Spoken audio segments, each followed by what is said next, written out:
Status Rahel V-nya pasca diinterogasi polisi. Terkait dengan kasus pelarian dari karantina di Wisma Atlet, selebgram Rahel V-nya dipanggil pihak kepolisian. Kini selebgram Rahel V-nya telah usai menjalani pemeriksaan lanjutan terkait kasus kaburnya dari karantina di Wisma Atlet. Rahel diperiksa bersama kekasihnya Salim Nauderer dan sang manajer Maulida Khairunisa. Dalam pemeriksaan kedua kalinya, Rahel V-nya dicecar sebanyak 38 pertanyaan oleh penyidik Polda Metro Jaya. Hal itu diketahui dalam video yang diunggah di salah satu YouTube pada Senin 1 November 2021.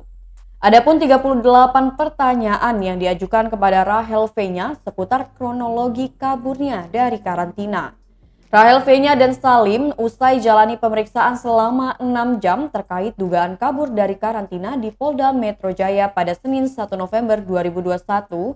Menurut Indra Raharja, kliennya sampai saat ini masih berstatus sebagai saksi.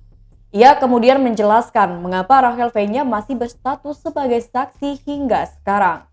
Diberitakan sebelumnya Rahel V-nya buka suara terkait perkara kabur dari karantina di Wisma Atlet kepada Boy William. Rahel mengaku jika dirinya tidak menjalani karantina dan melanggar aturan tersebut. Rahel menyadari kesalahannya dan tak ingin membela diri. Rahel V-nya akhirnya mengaku bahwa dirinya tak menjalani karantina sepulang dari Amerika Serikat. Alasannya karena dia tidak bisa bertemu dengan anak-anaknya. Boy William kemudian mengingatkan Rahel V-nya bahwa perilakunya itu tidak benar karena melanggar aturan protokol kesehatan.